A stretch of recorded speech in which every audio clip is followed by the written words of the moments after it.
Brookfield ಆಸ್ಪತ್ರೆಗೆ ಈಗಷ್ಟೇ CM Siddaramaiah ಆಗಮಿಸಿದ್ದಾರೆ. ದೃಶ್ಯಗಳಲ್ಲಿ ಗಮನಿಸಬಹುದು. ಮೈಸೂರಿನಿಂದ ನೇರವಾಗಿ ಆಸ್ಪತ್ರೆಗೆ ಬಂದಿರುವಂತಹ ಸಿಎಂ ಸಿದ್ದರಾಮಯ್ಯ ಅಲ್ಲಿನ ವೈದ್ಯರನ್ನ ಸಂಪರ್ಕ ಮಾಡಿ ಅವರಿಂದ ಮಾಹಿತಿಯನ್ನ ಈಗ ಪಡ್ಕೊಳ್ತಾರೆ. ಮೊದಲು ಗಾಯಾಳುಗಳ ಆರೋಗ್ಯ ಸ್ಥಿತಿಯನ್ನ ವಿಚಾರಿಸಲಿರುವಂತಹ ಸಿಎಂ ಸಿದ್ದರಾಮಯ್ಯ. ಮೈಸೂರಿನಲ್ಲಿ ಇದ್ದಂತಹ ಸಿಎಂ ಸಿದ್ದರಾಮಯ್ಯ ಅಲ್ಲಿಂದ ಹೊರಡೋಕ್ಕೂ ಮುಂಚೆ ಮಾತನಾಡಿದ್ರು ಮಾಧ್ಯಮಗಳ ಜೊತೆಗೆ, ಒಂದಷ್ಟು ಮಾಹಿತಿಯನ್ನ ಹಂಚಿಕೊಂಡು ಅಲ್ಲಿಂದ ನೇರವಾಗಿ ಈಗ ಆಸ್ಪತ್ರೆಗೆ ಬಂದಿದ್ದಾರೆ. ಬ್ರೂಕ್ಫೀಲ್ಡ್ ಆಸ್ಪತ್ರೆಗೆ ಬಂದಿದ್ದಾರೆ ಈಗ ಸದ್ಯಕ್ಕೆ. ಸೊ ನಂತರ ವೈದೇಹಿ ಆಸ್ಪತ್ರೆಗೂ ಕೂಡ ತೆರಳುವ ಸಾಧ್ಯತೆ ಇದೆ. ಯಾಕಂದ್ರೆ ವೈದೇಹಿ ಆಸ್ಪತ್ರೆಯಲ್ಲಿ ಕೂಡ 4 ಜನ ಗಾಯಾಳುಗಳು ಚಿಕಿತ್ಸೆಯನ್ನು ಪಡಿತಾ ಇದ್ದಾರೆ.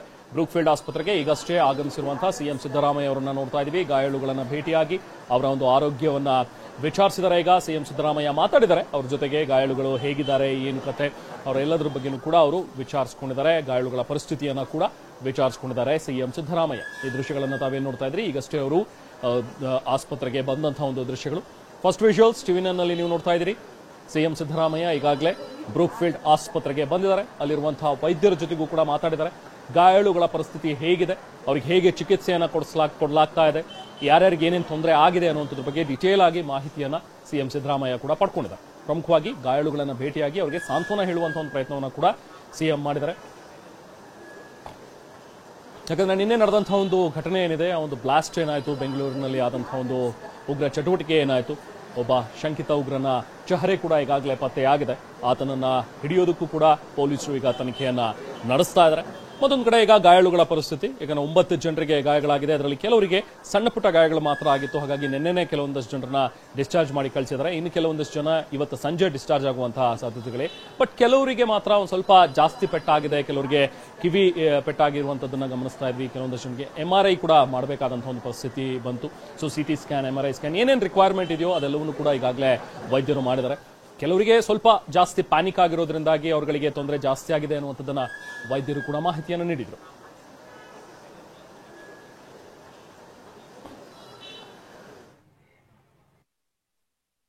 ಬ್ರೀಫ್ ಮಾಡಿದಾಗಲೇ ಹೇಳಿದ್ವಿ, ಫೇಸ್ ಅಲ್ಲಿ ಕಿವಿ ಕೆಳಗೆ ಇರೋ ಭಾಗದಲ್ಲಿ ಗ್ಲಾಸ್ ಪೀಸಸ್, ಅದ್ರ ಜೊತೆಗೆ ಪ್ಲಾಸ್ಟಿಕ್ಕೋ ಗ್ಲಾಸು ಅನ್ನೋದು ಗೊತ್ತಾಗದೇ ಇರೋಂಥ ಸ್ವಲ್ಪ ಪೀಸಸ್ ಬಹಳ ಒಳಗಿತ್ತು. ಅದನ್ನೆಲ್ಲ ತೆಗೆದಾಗಿದೆ ಈಗ ಸದ್ಯಕ್ಕೆ. ಸೊ ಅದರದ್ದು ಕಾಂಪ್ಲಿಕೇಶನ್ಸ್ ಏನು ಇಲ್ಲ. ಈಗ ಸದ್ಯಕ್ಕೆ ಡಯಾಬಿಟಿಸ್ ಇರೋದ್ರಿಂದ ಈ ಗಾಯಗಳೆಲ್ಲ ಒಣಗೋದಕ್ಕೆ ಸ್ವಲ್ಪ ತಡ ಆಗ್ಬೋದು. ಹಾಗಾಗಿ ಅವ್ರನ್ನ ICUದಲ್ಲೇ ಇಟ್ಕೊಂಡಿದ್ದೀವಿ. ಇವತ್ತು ಸಹ ಅವರು BP ಸಪೋರ್ಟ್ ಮಾಡೋದಕ್ಕೆ ಸ್ವಲ್ಪ ಮೆಡಿಸಿನ್ಸ್ ಇದ್ದಾವೆ. ಅದನ್ನೆಲ್ಲ ನಿಲ್ಲಿಸಿದ ನಂತರ ಶುಗರ್ ಗಂಟೆಗೆ ಚೆಕ್ ಮಾಡಿಸಿ ಶುಗರ್ನ ಕಂಟ್ರೋಲ್ ಮಾಡಿಸೋ ಪರಿಸ್ಥಿತಿಯಲ್ಲಿದೆ. ಅದನ್ನೆಲ್ಲ ಒಂದು ಸ್ವಲ್ಪ ಕಂಟ್ರೋಲ್ ಬಂದ ಮೇಲೆ ICUಯಿಂದ ಶಿಫ್ಟ್ ಮಾಡೋ ಸಾಧ್ಯತೆ ಇದೆ. ಅವ್ರನ್ನ ಬಹುಶಃ ಮೋಸ್ಟ್ಲಿ ನಾಳೆ ICUಯಿಂದ ವಾರ್ಡಿಗೆ ಶಿಫ್ಟ್ ಮಾಡೋ ಸಾಧ್ಯತೆ ಇದೆ. ನಾವು ಬ್ರೀಫ್ ಮಾಡಿದಾಗಲೇ ಹೇಳಿದ್ವಿ. ಈಗ ನೋಡ್ತಾ ಇರುವಂತಹ ಈ ಒಂದು ಫಸ್ಟ್ ವಿಜುವಲ್ಸ್ ಟಿವಿನಲ್ಲಿ ನೀವು ನೋಡ್ತಾ ಇದ್ರೆ, ಸಿಎಂ ಸಿದ್ದರಾಮಯ್ಯ ಈಗಾಗಲೇ ಗಾಯಾಳುಗಳ ಒಂದು ಆರೋಗ್ಯ ಸ್ಥಿತಿಯನ್ನು ವಿಚಾರಿಸ್ತಾ ಇದ್ದಾರೆ. ಅವರ ಜೊತೆಗೆ ಪ್ರದೀಪ್ ಅವರು ಇದ್ದಾರೆ, ನಿರ್ದೇಶಕರು, ಬ್ರೂಕ್ಫೀಲ್ಡ್ ಆಸ್ಪತ್ರೆ ನಿರ್ದೇಶಕರು. ಅವರು ಮಾಹಿತಿಯನ್ನ ಕೊಡ್ತಾ ಇದ್ದಾರೆ ಸಿಎಂ ಸಿದ್ದರಾಮಯ್ಯ ಅವರಿಗೆ. ಗಾಯಾಳುಗಳ ಪರಿಸ್ಥಿತಿ ಹೇಗಾಗಿದೆ, ಎಲ್ಲೆಲ್ಲಿ ಪೆಟ್ಟಾಗಿದೆ ಅನ್ನುವಂಥದ್ರ ಬಗ್ಗೆ ಸಿಎಂ ಕೂಡ ಮಾತಾಡ್ತಾ ಇದ್ದಾರೆ. ಇದು ಬ್ರೂಕ್ಫೀಲ್ಡ್ ಆಸ್ಪತ್ರೆಯ ದೃಶ್ಯಗಳು. ಫಸ್ಟ್ ವಿಜುವಲ್ಸ್ ಟಿವಿನಲ್ಲಿ ನೋಡ್ತಾ ಇದ್ದೀರಿ ನೀವು. ಮೈಸೂರಿನಲ್ಲಿದ್ದಂತಹ ಸಿಎಂ ಸಿದ್ದರಾಮಯ್ಯ ಅಲ್ಲಿಂದ ನೇರವಾಗಿ ಆಸ್ಪತ್ರೆಗೆ ಬಂದಿದ್ದಾರೆ. ಆಸ್ಪತ್ರೆಗೆ ಬಂದು ಮೊದಲು ಗಾಯಾಳುಗಳ ಒಂದು ಪರಿಸ್ಥಿತಿಯನ್ನ ವಿಚಾರಿಸ್ತಾ ಇದ್ದಾರೆ. ಈ ದೃಶ್ಯಗಳನ್ನ ತಾವೇನು ನೋಡ್ತಾ ಇದ್ರಿ, ಫಸ್ಟ್ ವಿಜುವಲ್ಸ್ ಟಿವಿ9ನಲ್ಲಿ. ಇಲ್ಲಿ ಡಾಕ್ಟರ್ ಪ್ರದೀಪ್ ಅವರನ್ನ ಗಮನಿಸಬಹುದು, ಬ್ರೂಕ್ಫೀಲ್ಡ್ ಆಸ್ಪತ್ರೆಯ ನಿರ್ದೇಶಕರು. ಅವರು ಈಗಷ್ಟೇ ಮಾಹಿತಿಯನ್ನ ಕೂಡ ನೀಡ್ತಾ ಇದ್ರು. ಆಸ್ಪತ್ರೆಯಲ್ಲಿ ಇರುವಂತಹ ರೋಗಿಗಳು, ಈ ಗಾಯಾಳುಗಳು, ನಿನ್ನೆ ನಡೆದಂತಹ ಒಂದು ಇನ್ಸಿಡೆಂಟ್ ನಲ್ಲಿ ಯಾರಿಗೆಲ್ಲ ಗಾಯಗಳಾಗಿದೆ, ಅವ್ರಿಗೆ ಹೇಗೆ ತೊಂದರೆ ಆಗಿದೆ ಅನ್ನುವಂಥದ್ದನ್ನ ಎಕ್ಸ್ಪ್ಲೈನ್ ಮಾಡಿದ್ರು. ಈಗ ಸಿಎಂ ಸಿದ್ದರಾಮಯ್ಯ ಕೂಡ ಬಂದಿದ್ದಾರೆ. ಸಿಎಂ ಕೂಡ ಅವರಿಂದ ಮಾಹಿತಿಯನ್ನ ಪಡ್ಕೊಳ್ತಾ ಇದ್ದಾರೆ. ಜೊತೆಗೆ ಅವರು ಕೂಡ ಮಾತಾಡ್ತಾ ಇದ್ದಾರೆ. ನೋಡಿ, ಈ ಒಂದು ಎಕ್ಸ್ಕ್ಲೂಸಿವ್ ಫುಟೇಜ್ ನೋಡ್ತಾ ಇದ್ದೀರಾ ಟಿವಿ9ನಲ್ಲಿ. ಅದರಲ್ಲಿ ಗಾಯಾಳುಗಳ ಜೊತೆ ಮಾತಾಡ್ತಾ ಇದ್ದಾರೆ ಸಿಎಂ ಸಿದ್ದರಾಮಯ್ಯ. ಅವರಿಗೆ ಸಾಂತ್ವನ ಹೇಳುವಂತ ಒಂದು ಪ್ರಯತ್ನವನ್ನ ಮಾಡ್ತಾ ಇದ್ದಾರೆ. ಈಗ ತಾವು ಈ ದೃಶ್ಯವನ್ನ ಏನ್ ನೋಡ್ತಾ ಇದ್ರೆ ಟಿವಿ9ನಲ್ಲಿ ಎಕ್ಸ್ಕ್ಲೂಸಿವ್ ಫುಟೇಜ್. ಈತ ಫಾರೂಕ್ ಅಂತೇಳಿ, ಈತ ಈ ರಾಮೇಶ್ವರಂ ಕೆಫೆಯಲ್ಲಿ ಕಾರ್ಮಿಕನಾಗಿ ಕೆಲಸ ಮಾಡ್ತಾ ಇದ್ದ. ಸುಮಾರು 1 ವರ್ಷದಿಂದ ಪಾಪ ಈತ ಅಲ್ಲಿ ಕೆಲಸಕ್ಕಿದ್ದ. ನಿನ್ನೆ ನಡೆದಂತಹ ಒಂದು ಘಟನೆ, ಅದೃಷ್ಟವಶಾತ್ ಈತ ಅದರ ಹತ್ತಿರ ಇರಲಿಲ್ಲ. ಆತ ಹೇಳೋ ಪ್ರಕಾರ, ನಾನು ಹೊರಗಡೆ ಆಗಷ್ಟೇ ಬಂದು ನಾನು ಅಲ್ಲಿ ಸರ್ವಿಸ್ ಮಾಡ್ತಾ ಇದ್ದೆ, ಕೊಡ್ತಾ ಇದ್ದೆ, ಆ ಟೈಮ್ನಲ್ಲಿ ಆಯಿತು ಬ್ಲಾಸ್ಟು. ಬಟ್ ಏನಾಯಿತು ಅನ್ನುವಂಥದ್ದು ನನಗೂ ಕೂಡ ಗೊತ್ತಾಗಲಿಲ್ಲ. ಅದರ ತೀವ್ರತೆ ಎಷ್ಟಿತ್ತು, ಅದರ ಸೌಂಡ್ ಎಷ್ಟಿತ್ತು ಅಂತ ಹೇಳಿದ್ರೆ ತಕ್ಷಣಕ್ಕೆ ನನ್ನ ಕಿವಿಯೆಲ್ಲವೂ ಕೂಡ ಬ್ಲಾಕ್ ಆದಂತಾಯಿತು. ನಾನು ತಕ್ಷಣ ಕೆಳಗಡೆ ಕುಸಿದು ಬಿದ್ದೆ. ಅದಾದಮೇಲೆ ಏನಾಯಿತು ಅನ್ನುವಂಥದ್ದೇ ನನಗೆ ಅರಿವಿಗೆ ಬರಲಿಲ್ಲ. ಯಾರೋ ಕರ್ಕೊಂಡು ಬಂದು ನನಗೆ ಆಸ್ಪತ್ರೆಗೆ ಸೇರಿಸಿದ್ರು. ಅದಾದಮೇಲೆ ನನಗೆ ಗೊತ್ತಾಗಿದ್ದು ಅಲ್ಲಿ ಒಂದು ಬಾಂಬ್ ಬ್ಲಾಸ್ಟ್ ಆಗಿದೆ ಅನ್ನುವಂಥದ್ರ ಬಗ್ಗೆ ಅನ್ನೋದನ್ನ ಆತ ಕೂಡ ಟಿವಿ9 ಜೊತೆಗೆ ಮಾತನಾಡ್ತಾ ಮಾಹಿತಿಯನ್ನ ಹಂಚಿಕೊಂಡಿದ್ದ. ಅವನ ಜೊತೆಗೆ ಈಗ ಸಿಎಂ ಕೂಡ ಮಾತಾಡ್ತಾ ಇದ್ದಾರೆ. ಅವನಿಗೆ ಸಾಂತ್ವನವನ್ನು ಹೇಳುವಂಥ ಒಂದು ಕೆಲಸವನ್ನು CM ಸಿದ್ದರಾಮಯ್ಯ ಮಾಡಿದ್ದಾರೆ. ಅವ್ರ ಜೊತೆಗೆ ಡಾಕ್ಟರ್ ಪ್ರದೀಪ್ ಅವರು ಕೂಡ ಇದ್ದಾರೆ. ಡಾಕ್ಟರ್ ಪ್ರದೀಪ್ ಬ್ರೂಕ್ಫೀಲ್ಡ್ ಆಸ್ಪತ್ರೆಯ ನಿರ್ದೇಶಕರು ಎಕ್ಸ್ಪ್ಲೈನ್ ಮಾಡ್ತಾ ಇದ್ದಾರೆ ಹೇಗೆ ಗಾಯಗಳಾಗಿದೆ, ಸೊ ಹೇಗೆ ಪೆಟ್ಟಾಗಿದೆ ಅನ್ನುವಂಥದ್ರ ಬಗ್ಗೆ, ಜೊತೆಗೆ ಅವ್ರಿಗೆ ಏನೇನು ಚಿಕಿತ್ಸೆಯನ್ನು ಕೊಟ್ಟಿದ್ದೀವಿ, ಅವರ ಕಂಡೀಷನ್ ಈಗ ಹೇಗಿದೆ, ಯಾವಾಗ ನಾವು ಡಿಸ್ಚಾರ್ಜ್ ಮಾಡ್ತೀವಿ, ಈ ಎಲ್ಲ ವಿಚಾರವನ್ನು ಕೂಡ ಡಾಕ್ಟರ್ ಸಿದ್ದರಾಮಯ್ಯ ಅವರಿಗೆ ಹೇಳ್ತಾ ಇದ್ದಾರೆ. ಸೊ ಸಹಜವಾಗಿ ಇಂಥ ಘಟನೆ ಆದಾಗ ಒಂದು ಫಿಸಿಕಲ್ ಡ್ಯಾಮೇಜ್ ಅಂದರೆ ಕೈಕಾಲುಗಳಿಗೆ ಅಥವಾ ಬೆನ್ನಿನ ಭಾಗಕ್ಕೆ ಅಥವಾ ತಲೆ ಭಾಗಕ್ಕೆ ಪೆಟ್ಟಾಗುವಂಥದ್ದು ಒಂದು ವಿಚಾರ. ಅದರ ಜೊತೆಗೆ ಇದರ ಒಂದು ಇಂಟೆನ್ಸಿಟಿ ಎಷ್ಟು ಮಟ್ಟಿಗಿರುತ್ತೆ ಅಂತ ಹೇಳಿದ್ರೆ ಆ ಪ್ಯಾನಿಕ್ ಸ್ಟೇಟಸ್ ಏನಿದೆಯಲ್ಲ, ಅಂದರೆ ಭಯ, ಆ ಭಯದಿಂದ ಎಷ್ಟೊಂದು ತೊಂದರೆಗಳು ಆಗ್ತಾ ಹೋಗುತ್ತೆ. ಅದನ್ನು ಪ್ರಮುಖವಾಗಿ ಇಲ್ಲಿ ವೈದ್ಯರು ಕೂಡ ಮಾತನಾಡ್ತಾ ಹೇಳ್ತಾ ಇದ್ರು. ಒಂದು ಗಾಯಗಳಾಗಿರುವಂಥದ್ದು, ಮೈಗೆ ಆಗಿರುವಂಥ ಗಾಯಗಳು, ಅದು ಬೇಗನೆ ಮಾದು ಹೋಗುತ್ತೆ. ಅದಕ್ಕೇನು ನಾವು ಕ್ರೀಮ್ ಹಚ್ಚಬೇಕು ಅಥವಾ ನಾವು ಟ್ಯಾಬ್ಲೆಟ್ಸ್ ತಗೋಬೇಕು ಅಥವಾ ಅದಕ್ಕೇನು ಚಿಕಿತ್ಸೆಯನ್ನು ಮಾಡಬೇಕು ಅದನ್ನು ಮಾಡಿದಾಗ ಅದರಿಂದ ಆದಷ್ಟು ಬೇಗ ನಾವು ಗುಣಮುಖರಾಗ್ಬಿಡ್ತೀವಿ. ಆದರೆ ಮನಸ್ಸಲ್ಲಿ ಉಳಿಯುವಂಥ ಒಂದು ಗಾಯ ಇದೆಯಲ್ಲ, ಯಾಕಂದರೆ ಇದು ಅಂತಿಂತ ಯಾವುದೋ ಒಂದು ಘಟನೆ ಅಲ್ಲ, ಯಾವುದೋ ಒಂದು ಮಾರಾಮಾರಿಯಲ್ಲಿ ಆಗಿರುವಂಥ ಒಂದು ಘಟನೆ ಅಲ್ಲ, ಇದೊಂದು ಬಾಂಬ್ ಬ್ಲಾಸ್ಟ್. ಸೊ ಈ ಬಾಂಬ್ ಬ್ಲಾಸ್ಟ್, ಈ ಉಗ್ರವಾದದ ಚಟುವಟಿಕೆ ಅಂತ ಹೇಳಿದ ತಕ್ಷಣನೇ ಅದರ ಇಂಟೆನ್ಸಿಟಿ ಡಬಲ್ ಆಗಿರುತ್ತೆ. ಸೊ ಅಫ್ಕೋರ್ಸ್ ನಿನ್ನೆ ಆಗಿರುವಂಥ ಒಂದು ಬ್ಲಾಸ್ಟ್ ಅಡ್ಡ ಆಗಲಿಲ್ಲ, ಉದ್ದುದ್ದ ಬ್ಲಾಸ್ಟ್ ಆಯಿತು. ಅದು ಮೇಲ್ಛಾವಣಿಗೆ ಹೋಗಿಬಿತ್ತು, ಮೇಲ್ಛಾವಣಿ ಕುಸಿದು ಬಿತ್ತು. ಅಕಸ್ಮಾತ್ ಏನಾದರೂ ಅಡ್ಡ ಸಿಡಿದಿದ್ರೆ ಆಗ ಆಗ್ತಾ ಇದ್ದಂಥ ಒಂದು ಅನಾಹುತಾನೆ ಬೇರೆ ಅನ್ನುವಂಥದ್ರ ಬಗ್ಗೆನೂ ಕೂಡ ಸಾಕಷ್ಟು ಮಾಹಿತಿ ಪೊಲೀಸರು ಕೂಡ ಹಂಚ್ಕೊಳ್ತಾ ಇದ್ರು. ಅದೃಷ್ಟ ಚೆನ್ನಾಗಿತ್ತು, ಯಾವುದೇ ಪ್ರಾಣಾಪಾಯ ಸಂಭವಿಸಿಲ್ಲ. ಬಹುಶಃ ಈ ಕೃತ್ಯವನ್ನು ನಡೆಸಿರುವಂಥವರ ಒಂದು ಇಂಟೆನ್ಷನ್ ಏನಿತ್ತು, ಇವರು ಬರೀ ಒಂದು ಪ್ಯಾನಿಕ್ ಸಿಚುವೇಶನ್ ಕ್ರಿಯೇಟ್ ಮಾಡಬೇಕು, ಒಂದು ದೊಡ್ಡ ಮಟ್ಟದ ಸದ್ದು ಮಾಡಬೇಕು, ಇಂಟರ್ನ್ಯಾಷನಲ್ ಲೆವೆಲ್ನಲ್ಲಿ, ನ್ಯಾಷನಲ್ ಲೆವೆಲ್ನಲ್ಲಿ ಸದ್ದು ಮಾಡಬೇಕು ಅನ್ನುವಂಥದ್ದು ಇವರ ಒಂದು ಉದ್ದೇಶ ಆಗಿತ್ತಾ, ಅಥವಾ ಇದ್ಯಾವುದಾದ್ರೂ ಒಂದು ಬಿಸ್ನೆಸ್ ರೈವಲ್ರಿಯಿಂದಾಗಿ ಇವರ ಬಿಸ್ನೆಸ್ ಅನ್ನ ಡೌನ್ ಮಾಡಬೇಕು ಅನ್ನುವಂಥದ್ರ ಬಗ್ಗೆ ಅದನ್ನ ಮನಸ್ಸಲ್ಲಿ ಇಟ್ಕೊಂಡು ಮಾಡಿರುವಂಥದ್ದು. ಈ ಥರದ ಎರಡೂ ಆಂಗಲ್ನಲ್ಲೂ ಕೂಡ ಈಗಾಗಲೇ ತನಿಖೆ ನಡೀತಾ ಇದೆ. ಇದೆಲ್ಲದರ ನಡುವೆ ಈಗ ಪ್ರಮುಖವಾಗಿರುವಂಥದ್ದು ಅಂತ ಹೇಳಿದ್ರೆ ಗಾಯಾಳುಗಳ ಪರಿಸ್ಥಿತಿ. ಸೊ ಈಗಾಗಲೇ ಗಾಯಗೊಂಡಿರುವಂಥವರು ಸುಮಾರು 9 ಜನ 2 ಆಸ್ಪತ್ರೆಯಲ್ಲಿ ಚಿಕಿತ್ಸೆಯನ್ನು ಪಡಿತಾ ಇದ್ದಾರೆ. ಒಂದಷ್ಟು ಜನ ವೈದೇಹಿ ಆಸ್ಪತ್ರೆಯಲ್ಲಿದ್ದಾರೆ. 6 ಜನ ಅಲ್ಲಿಗೆ ಅಡ್ಮಿಟ್ ಆಗಿದ್ರು, ಅವರಲ್ಲಿ 2 ಡಿಸ್ಚಾರ್ಜ್ ಆಗಿ ಹೋಗಿದ್ದಾರೆ. ಇನ್ನೂ 4 ಜನ ವೈದೇಹಿ ಆಸ್ಪತ್ರೆಯಲ್ಲಿ ಚಿಕಿತ್ಸೆಯನ್ನು ಪಡಿತಾ ಇದ್ದಾರೆ. ಇನ್ನು ಬ್ರೂಕ್ಫೀಲ್ಡ್ ಆಸ್ಪತ್ರೆಯಲ್ಲಿ ಕೆಲವರು ಜನ ಇದ್ದಾರೆ, ಅವ್ರು ಇನ್ನೂ ಕೂಡ ಸಂಜೆ ಬಹುಶಃ ಅದರಲ್ಲಿ ಕೆಲವರನ್ನ ಡಿಸ್ಚಾರ್ಜ್ ಮಾಡ್ತೀವಿ ಅನ್ನುವಂಥದ್ದನ್ನ ವೈದ್ಯರು ಕೂಡ ಮಾಹಿತಿ ಕೊಟ್ಟಿದ್ದಾರೆ. ಯಾಕಂದ್ರೆ ಸೀರಿಯಸ್ ಆಗಿರುವಂತಹ ಇಂಜುರೀಸ್ ಯಾರಲ್ಲೂ ಕೂಡ ಇಲ್ಲ, ಬಟ್ ಕೆಲವ್ರಿಗಿದೆ. ಯಾಕಂದ್ರೆ ಅವರು ಮನಸ್ಸಿಗೆ ತುಂಬಾ ಒಂದು ರೀತಿ ಪ್ಯಾನಿಕ್ ಆಗಿದೆ, ಗಾಬರಿ ಆಗಿದ್ದಾರೆ ಅವರು. ಆ ಗಾಬರಿಯಿಂದ ಫಸ್ಟ್ ಅವರು ಹೊರಗಡೆ ಬರಬೇಕಾಗತ್ತೆ. ಅದು ಬಹಳಷ್ಟು ದಿನಗಳು ಹಿಡಿಯುತ್ತೆ ಅಂತ ಹೇಳಿ ವೈದ್ಯರು ಕೂಡ ಹೇಳೋ ಹಾಗೆ, ಮನಸ್ಸಿಗೆ ಆಗಿರುವಂತಹ ಒಂದು ಗಾಯ ಅದನ್ನ ಮಾಸೋದಕ್ಕೆ ತುಂಬಾ ದಿನಗಳು ಹಿಡಿಯುತ್ತೆ. ಕೈಕಾಲುಗಳಿಗೆ ಪೆಟ್ಟಾಗಿರುವಂಥದ್ದು ಅದು ಆದಷ್ಟು ಬೇಗ ಗುಣ ಆಗ್ಬಿಡುತ್ತೆ. ಕೆಲವರಿಗೆ ಡಯಾಬಿಟಿಕ್ ಇರೋರಿಗೆ ಬಹುಶಃ ಸ್ವಲ್ಪ ತಡವಾಗಬಹುದು, ಅದನ್ನ ಹೊರತುಪಡಿಸಿದ್ರೆ ಬೇಗ ಗುಣಮುಖರಾಗ್ತಾರೆ. ಬಟ್ ಈಗಾಗಿರುವಂತಹ ಒಂದು ಗಾಬರಿ ಇದೆಯಲ್ಲ, ಆ ಪ್ಯಾನಿಕ್ ಇದೆಯಲ್ಲ, ಅದರಿಂದ ಅವರೆಲ್ಲರೂ ಕೂಡ ಹೊರಗಡೆ ಬರಬೇಕಾಗತ್ತೆ ಅಂತ ಹೇಳಿ. ಯಾಕಂದ್ರೆ ನಿನ್ನೆಯೂ ಕೂಡ ನಾವು ದೃಶ್ಯಗಳಲ್ಲಿ ಗಮನಿಸ್ತಾ ಇದ್ವಿ, ಆ ಬ್ಲಾಸ್ಟ್ ಆದ ತಕ್ಷಣದ ಒಂದಷ್ಟು ದೃಶ್ಯಗಳು TV9ಗೆ ಲಭ್ಯವಾಗಿದ್ವು, ಅದನ್ನು ಕೂಡ ನಾವು ನಿಮಗೆ ತೋರಿಸಿದ್ವಿ. ಅದರಲ್ಲಿ ಜನ ಹೇಗೆ ಭಯಭೀತರಾಗಿ ಗಾಬರಿಯಾಗಿ ಓಡ್ತಾ ಇದ್ದಾರೆ ಅಂತೇಳಿ. ಆ ಸೌಂಡ್ ಅಷ್ಟು ಮಟ್ಟಿಗೆ ಅಲ್ಲಿ ಬಂದಾಗ ಚಲಾಪಿಲಿಯಾಗಿ ಬಂದು ಬಿದ್ದಂತಹ ನಟ್ಟು ಬೋಲ್ಟುಗಳು, ಕೆಲವರಿಗೆ ಪಾಪ ಬೆನ್ನಿನ ಭಾಗಕ್ಕೆ ಪೆಟ್ಟಾಗಿತ್ತು, ಅವರು ಹಾಕಿದಂತಹ ಬಟ್ಟೆಯೇ ಹರಿದು ಹೋಗಿತ್ತು, ಅಷ್ಟು ಮಟ್ಟಿಗೆ ತೀವ್ರತೆ ಇತ್ತು. ಒಬ್ಬ ಲೇಡಿ ಅಲ್ಲೇ ಅದರ ಹತ್ತಿರದಲ್ಲಿದ್ದಂಥವ್ರು, ಅವರು ಕೂಡ ತುಂಬಾನೇ ಗಾಯಗಳಾಗಿತ್ತು, ಒಂದು ಸ್ವಲ್ಪ ಬೆಂಕಿ ಕೂಡ ಹತ್ಕೊಂಡಿತ್ತು ಅವರಿಗೆ. ತಕ್ಷಣಕ್ಕೆ ಅದನ್ನ ನಂದಿಸಿ ಅವರನ್ನ ಆಸ್ಪತ್ರೆಗೆ ಕರ್ಕೊಂಡು ಬಂದರು. ನೋಡಿ, ಈ ದೃಶ್ಯಗಳಲ್ಲಿ ನೋಡ್ತಾ ಇದ್ರಿ, ಒಬ್ಬರಿಗೆ ಕಿವಿಗೆ ಪೆಟ್ಟಾಗಿರುವಂಥದ್ದು. ಇದು ಸ್ವಲ್ಪ ಜಾಸ್ತಿ ಆಗಿದೆ ಆ ಲೇಡಿಗೆ ಅನ್ನುವಂಥದ್ರ ಬಗ್ಗೆ ಮಾಹಿತಿಯನ್ನ ನೀಡ್ತಾ ಇದ್ರು. ಡಾಕ್ಟರ್ ಪ್ರದೀಪ್ ಕೂಡ ಈಗ ಅವ್ರ ಬಗ್ಗೆ ಮಾಹಿತಿ ನೀಡ್ತಾ ಇದ್ದಾರೆ. ಅಂದ್ರೆ ಕಿವಿ ಭಾಗಕ್ಕೆ ಹೇಗೆ ಪೆಟ್ಟಾಗಿದೆ ನೋಡಿ, ಅಲ್ಲಿ ಅವ್ರು ಮಾಡ್ತಾ ಇರುವಂತಹ ಸನ್ನೆಗಳು.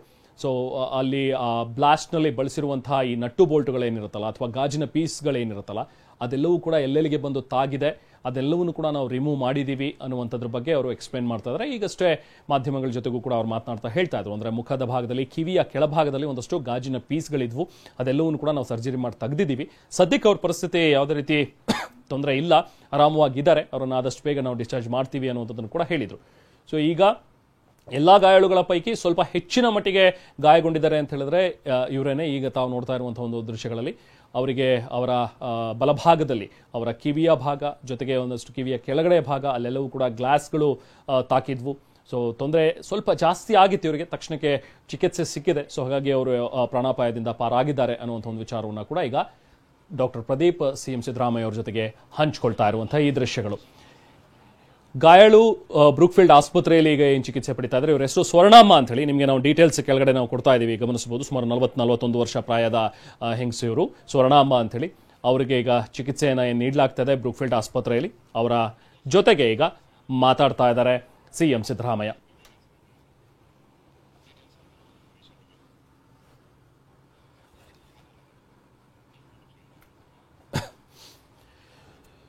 ಸೊ ಗಾಯಾಳುಗಳು ಈಗ ಸದ್ಯಕ್ಕೆ ಚೇತರಿಸಿಕೊಳ್ತಾ ಇದ್ದಾರೆ ಅನ್ನುವಂಥದ್ದು ಒಂದು ಗುಡ್ ಸೈನ್. ಬ್ರೂಕ್ಫೀಲ್ಡ್ ಆಸ್ಪತ್ರೆಯ ನಿರ್ದೇಶಕ ಡಾಕ್ಟರ್ ಪ್ರದೀಪ್ ಕೂಡ ಈಗಾಗಲೇ ಮಾಹಿತಿಯನ್ನು ನೀಡಿದ್ರು. ಅದರಲ್ಲಿ ಒಬ್ಬರಿಗೆ ಸ್ವಲ್ಪ ಮಟ್ಟಿಗೆ ಹೆಚ್ಚು ಗಾಯ ಆಗಿತ್ತು. ಈಗ ನೀವೇನು ನೋಡ್ತಾ ಇದ್ದೀರಾ ದೃಶ್ಯಗಳಲ್ಲಿ, ಇವರ ಹೆಸರು ಸ್ವರ್ಣಾಂಬ ಅಂತೇಳಿ, ಇವರಿಗೆ ಸ್ವಲ್ಪ ಮಟ್ಟಿನ ಗಾಯಗಳು ಹೆಚ್ಚು ಆಗಿತ್ತು. 49 ವರ್ಷ ಪ್ರಾಯ ಇವರಿಗೆ. ಸೊ ಆಸ್ಪತ್ರೆಯಲ್ಲಿ ಚಿಕಿತ್ಸೆ ಇವರಿಗೆ ಮುಂದುವರೆದಿದೆ. ಗ್ಲಾಸ್ ಪೀಸ್ಗಳು ಚುಚ್ಚಿದ್ರಿಂದಾಗಿ ದೇಹದ ಭಾಗಕ್ಕೆ ಗಾಯಗಳಾಗಿದೆ. ಈಗ ಆರೋಗ್ಯ ವಿಚಾರಿಸ್ತಾ ಇದ್ದಾರೆ ಸಿಎಂ ಸಿದ್ದರಾಮಯ್ಯ. ಹೇಗಿದ್ದೀರಿ? ಜಾಸ್ತಿ ಇಂಜುರಿ ಆಗಿದೆಯಾ? ಹೌದು ಸರ್. ಎಷ್ಟು ಇಂಜುರಿ ಇದೆ? ಸೊ ಇಯರ್ಲೋಬ್ ರಿಪೇರ್ ಆಗಿದೆ. ದವಡೆಯಲ್ಲಿ 2-3 ಗ್ಲಾಸ್ ಪೀಸಸ್ ಒಳಗೋಗಿತ್ತು, ಅದ್ರದ್ದು ತೆಗೆಸಿದ್ವಿ.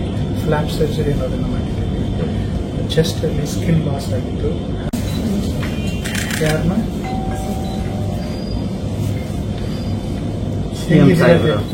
ಹೆಂಗಿದ್ದೀರಾ? ಹೇಗಿದ್ದೀರಿ? ಜಾಸ್ತಿ ಇಂಜುರಿ ಆಗಿದೆಯಾ? ಹೌದು ಸರ್. ಎಷ್ಟು ಇಂಜುರಿ ಇದೆ? ಸೊ ಇಯರ್ಲೋಬ್ ರಿಪೇರ್ ಆಗಿದೆ. ದವಡೆಯಲ್ಲಿ 2-3 ಗ್ಲಾಸ್ ಪೀಸಸ್ ಒಳಗೋಗಿತ್ತು, ಅದ್ರದ್ದು ತೆಗೆಸಿದ್ವಿ.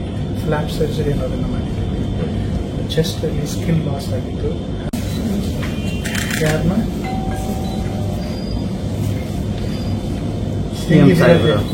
ಹೆಂಗಿದ್ದೀರಾ? ಹೇಗಿದ್ದೀರಿ? ಜಾಸ್ತಿ ಇಂಜುರಿ ಆಗಿದೆಯಾ? ಹೌದು ಸರ್. ಎಷ್ಟು ಇಂಜುರಿ ಇದೆ? ಸೊ ಇಯರ್ಲೋಬ್ ರಿಪೇರ್ ಆಗಿದೆ. ದವಡೆಯಲ್ಲಿ 2-3 ಗ್ಲಾಸ್ ಪೀಸಸ್ ಒಳಗೋಗಿತ್ತು, ಅದ್ರದ್ದು ತೆಗೆಸಿದ್ವಿ. ಫ್ಲಾಪ್ ಸರ್ಜರಿ ಅನ್ನೋದನ್ನು ಮಾಡಿದ್ದೀವಿ. ಚೆಸ್ಟ್ ಅಲ್ಲಿ ಸ್ಕಿನ್ ಲಾಸ್ ಆಗಿತ್ತು. ಯಾರನ್ನ